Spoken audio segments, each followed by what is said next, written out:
Well, I'm excited because I get to take my mask off because I'm social distance from the person filming.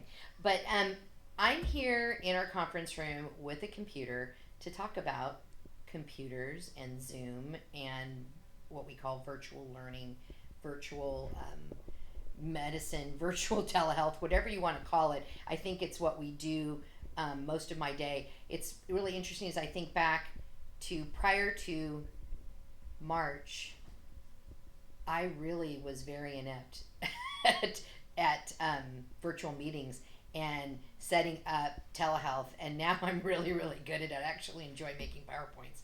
But that being said, um, I want to talk about screen fatigue, and I know many of our kiddos are going to be going back to virtual learning, which I cannot imagine being 6 hours in front of the screen. I will have a telehealth session that might be an hour, but then I get up and move around. And I can tell you, an hour telehealth session fatigues me like a 3 hour meeting. I don't know if it's this. I think it has to do with the screens and just the intensity that you have to focus and the strain on our visual system. It's very, very fatiguing for me. I'm also used to moving, so when I don't move, I get more tired. I also get more cranky. I'm just cup half empty versus cup half full attitude. When I get and running around and doing things and my endorphins get going, I feel a lot better. So I want you to be aware of that for your kiddos. Know that multiple hours in front of that screen is going to be difficult. So I know when they first go back to school, there's going to be asynchronous and synchronous learning. When they are not directly with a teacher, make sure they're moving on those breaks. Whether whatever assignment they've given you, that they have a chance to run around the block or take the dog on a walk or do something, get them outside in light that is natural lighting.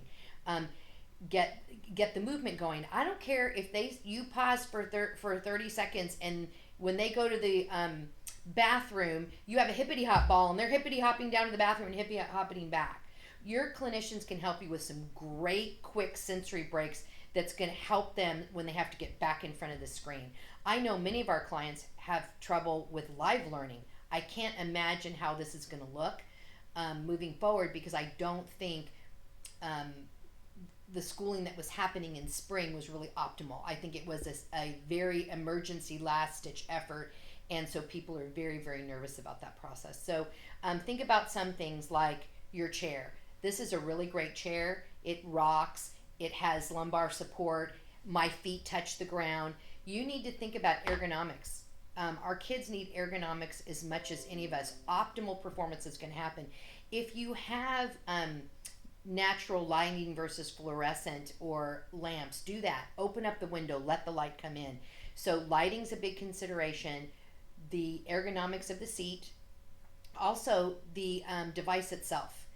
Some of our clients just do better on an iPad because it's more mobile, or a Chromebook.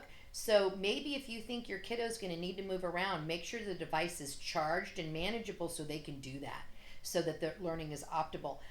For example, with this computer, it has a webcam that is actually included, but I got one like this because I'm able to move it around. And sometimes when I'm doing telehealth, I can show. So these are very difficult to find right now. As you can imagine, you're going to pay 10 times more than you would have a year ago. But this was not an expensive one, and it works really, really well. It just plugs right in and out, and you're able to use it. So I want you to think about those things. Also, if you have concerns going back to school with your kiddos, talk to your clinicians. They have a wealth of information for you to be able to help you get through this time. I know many of our families are looking forward to getting back into school, but we also want them to be safely prepared to be back in school for live learning too. What does that look like? Do we know how to social distance? I really think our kids are going to be very excited when they see their friends and are going to want to run up and hug them, or play outside and have activity and be close to them. And it's going to be difficult to remember what we need to do to be safe. So I hope this has been helpful. Please reach out to us because we can help you with the learning piece of it.